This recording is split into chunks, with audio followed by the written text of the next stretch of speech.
Bit of breaking business news. The September job numbers have been released this morning, and here in BC, jobs are up and unemployment is down. For more on that, let's go to Tyler Orton from Business in Vancouver. Tyler, looks like a promising trend as we go into fall.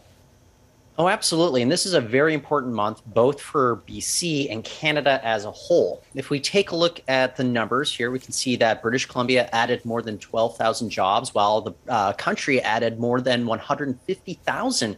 And unemployment in BC, it's now the third lowest in all of Canada. And it's driven mainly by jumps in education, of course, people going back to classes last month, and public administration, those kind of bureaucratic jobs.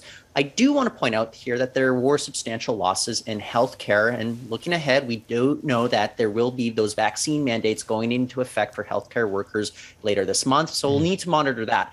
But very good news for Canada.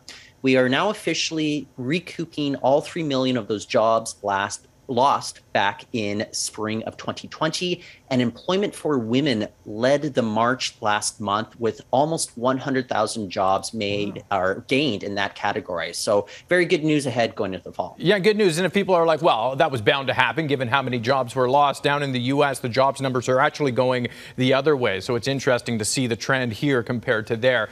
Pretty much every industry has been hit so hard during this pandemic, Tyler. A new report says Vancouver's film industry lost about $700 million last year, but it may not be as bad as we think.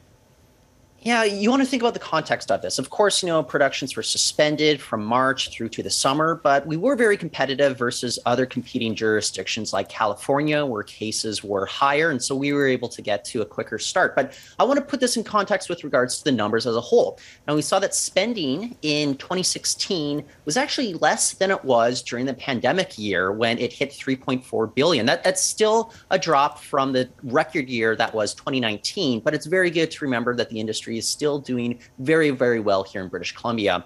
And, while there's been some stops and starts this year, 2021, it has poised to bounce back. We've been seeing a lot of major investments from studios here in Vancouver. No one is thinking that the industry is going to sink back to any of those pre-pandemic numbers. So it's good news overall for the BC film and TV sector. Thank you very much, Tyler. Have a great Thanksgiving weekend, sir.